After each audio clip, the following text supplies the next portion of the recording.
Bismillahirrahmanirrahim. Assalamualaikum warahmatullahi wabarakatuh. Alhamdulillahirabbil alamin. Segala puji bagi Allah, hanya kepada Allah dan milik Allah. Karena kita hanya seorang makhluk yang tidak pantas untuk dipuji. Santriwan dan santriwati kelas 7 SMPIT Bina Insani, alhamdulillah pada pagi hari ini Allah Subhanahu wa taala masih memberikan dan masih mengizinkan kita bertemu kembali dalam video pembelajaran ilmu pengetahuan sosial. Semoga tetap dijaga semangatnya dan semoga Allah buka dan lapangkan hati kita sehingga kita mudah dalam mempelajari ilmu-ilmu yang bermanfaat. Oke, sebelum memulai pelajaran sebaiknya kita membaca bismillah terlebih dahulu agar diberikan kemudahan dan dilancarkan dalam proses pembelajaran pada pagi hari ini. Baik anak-anak, buka buku kalian halaman 31. Pada kesempatan pagi hari ini, kita masih membahas bab 3, yaitu tentang perumusan dan pengesahan Undang-Undang Dasar Negara Republik Indonesia tahun 1945. Khususnya, kita akan membahas tentang arti penting Undang-Undang Dasar Negara Republik Indonesia tahun 1945 bagi bangsa dan negara Indonesia. Undang-Undang Dasar 1945 bersifat fundamental atau penting dan merupakan sumber legitimasi atau landasan bentuk-bentuk peraturan perundang-undangan di bawahnya. Jadi, Undang-Undang Dasar 1945 merupakan hukum tertinggi di Indonesia dan menjadi landasan bagi peraturan perundang-undang yang ada di bawahnya. Dalam pembukaan Undang-Undang Dasar tahun 1945 terdapat pokok-pokok pikiran sebagai berikut. Pokok pikiran pertama atau pokok pikiran tentang persatuan, negara kesatuan adalah negara yang melindungi segenap bangsa Indonesia dan seluruh tumpah darah Indonesia. Kemudian, pokok pikiran kedua, negara hendak mewujudkan keadilan sosial bagi seluruh rakyat Indonesia. Kemudian, pada pokok pikiran ketiga, negara berkedaulatan rakyat berdasarkan atas kerakyatan dan permusyawaratan perwakilan. Kemudian, pokok pikiran yang keempat, yaitu negara berdasarkan atas ketuhanan yang Maha Esa menurut dasar kemanusiaan yang adil dan beradab.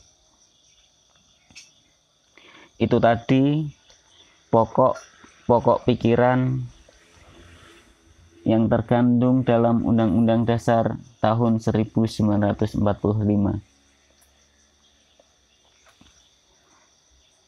Kemudian, arti penting Undang-Undang Dasar tahun 1945 dapat dilihat dalam pembukaan Undang-Undang Dasar Negara Republik Indonesia tahun 1945. Arti penting tersebut terdapat dalam alinea pertama, alinea kedua, alinea ketiga, dan alinea keempat. Pada alinea pertama menjelaskan arti penting suatu kemerdekaan.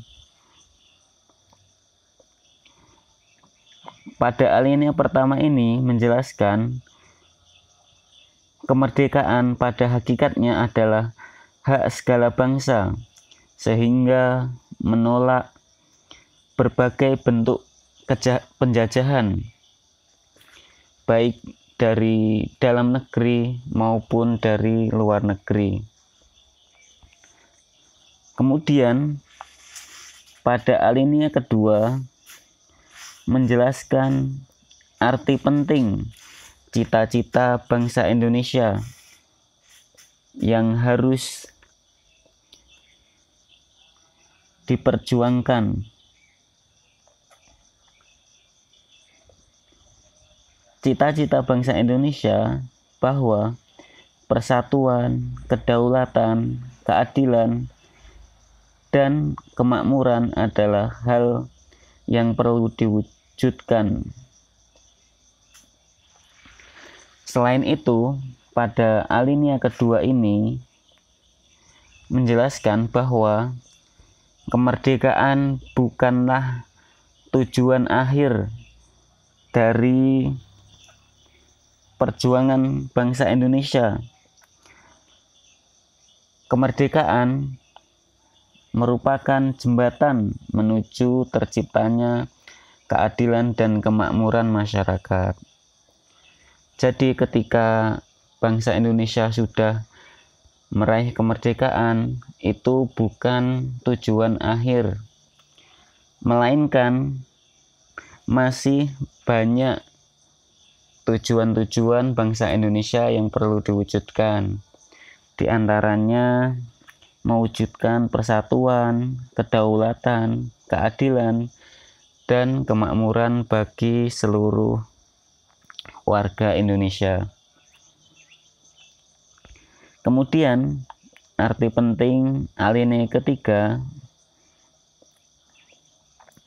menjelaskan pernyataan kemerdekaan bangsa Indonesia. Pada alinea ketiga ini menjelaskan bahwa kemerdekaan Indonesia tidak hanya semata-mata hasil perjuangan bangsa Indonesia, tetapi juga merupakan rahmat Tuhan Yang Maha Esa.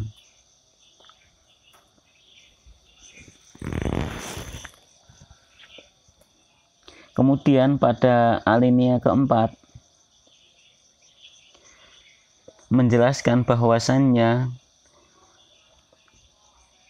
tindakan-tindakan yang akan diambil setelah menyatakan kemerdekaan Indonesia, yaitu mewujudkan cita-cita bangsa.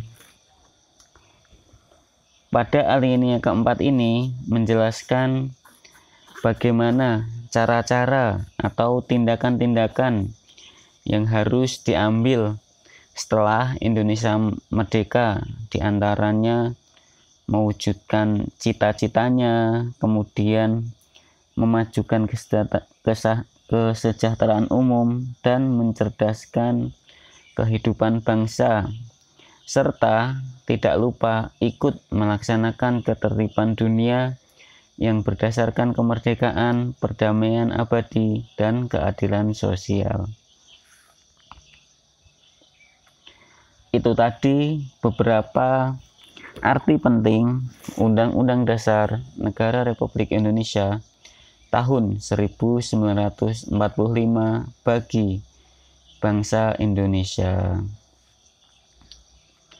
Lantas, apa kedudukan Undang-Undang Dasar Negara Republik Indonesia tahun 1945?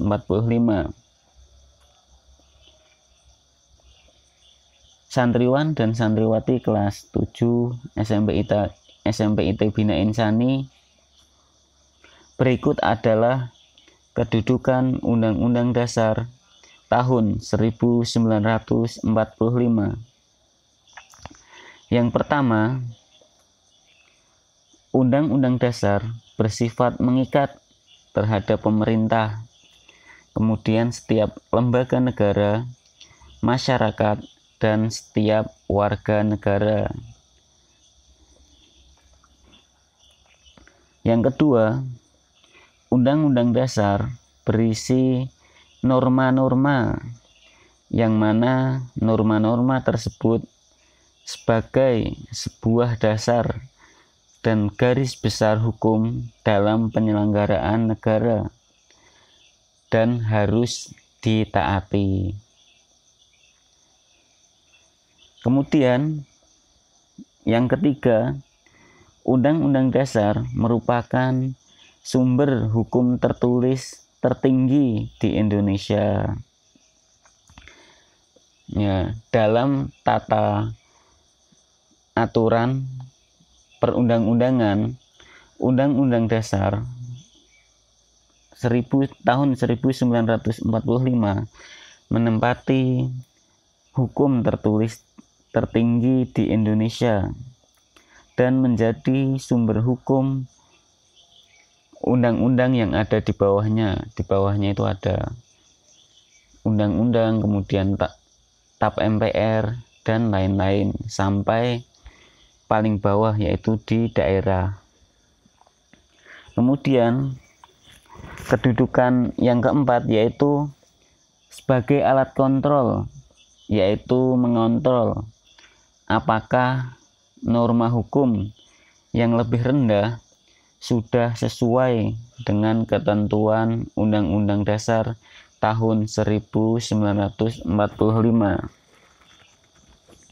Nah, pada kedudukan keempat ini, Undang-Undang Dasar berfungsi sebagai alat pengontrol apakah hukum-hukum di bawahnya itu sudah sesuai atau belum. Apabila belum sesuai dengan Undang-Undang Dasar, itu harus direvisi. Apabila tidak mau, maka hukum tersebut tertolak.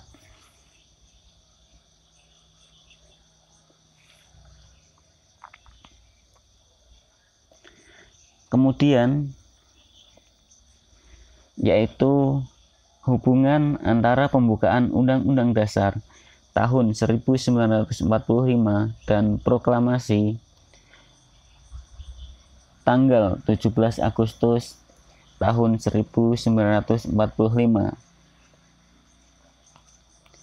Jadi antara pembukaan Undang-Undang Dasar dan proklamasi kemerdekaan itu ada hubungannya. Yang pertama,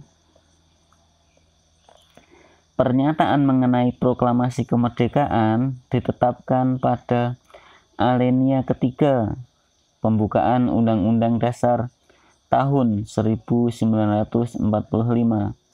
Nanti coba kalian buka pembukaan Undang-Undang Dasar tahun 1945.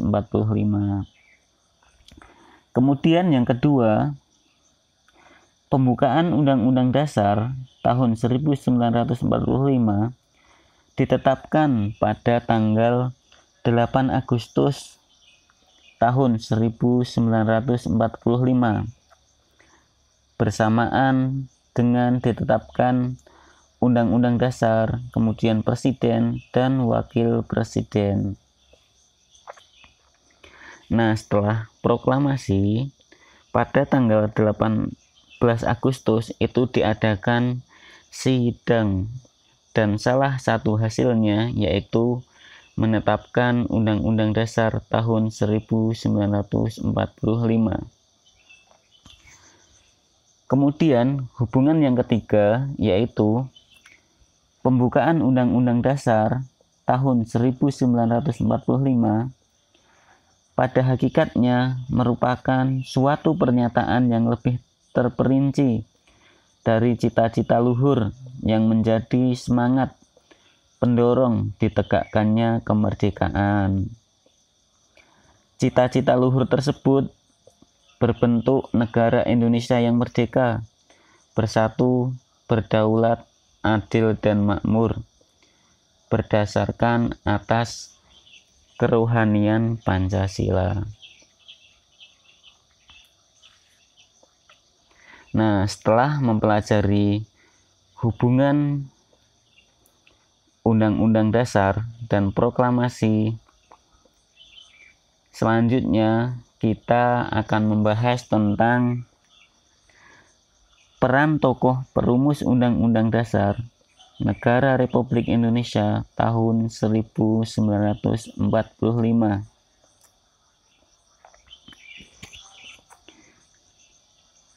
Jadi, Undang-Undang Dasar tahun 1945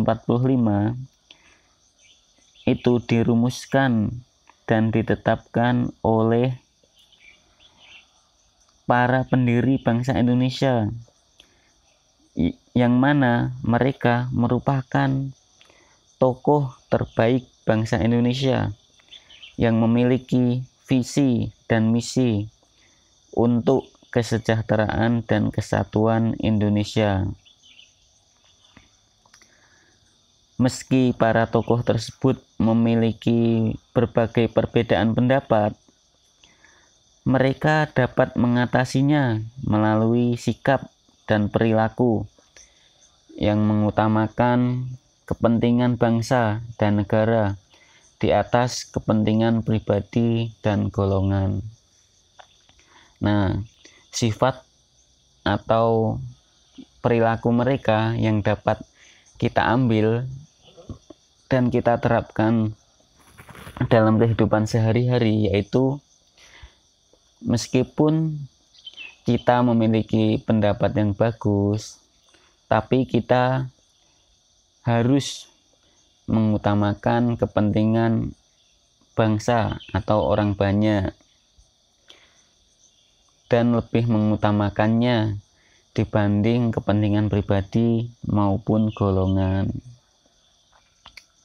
Kemudian, para pendiri negara dalam setiap pengambilan keputusan itu mereka dengan penuh rasa tanggung jawab, kemudian kekeluargaan, kemudian bertoleransi, menggunakan kecerdasan, kecermatan, dan ketelitian.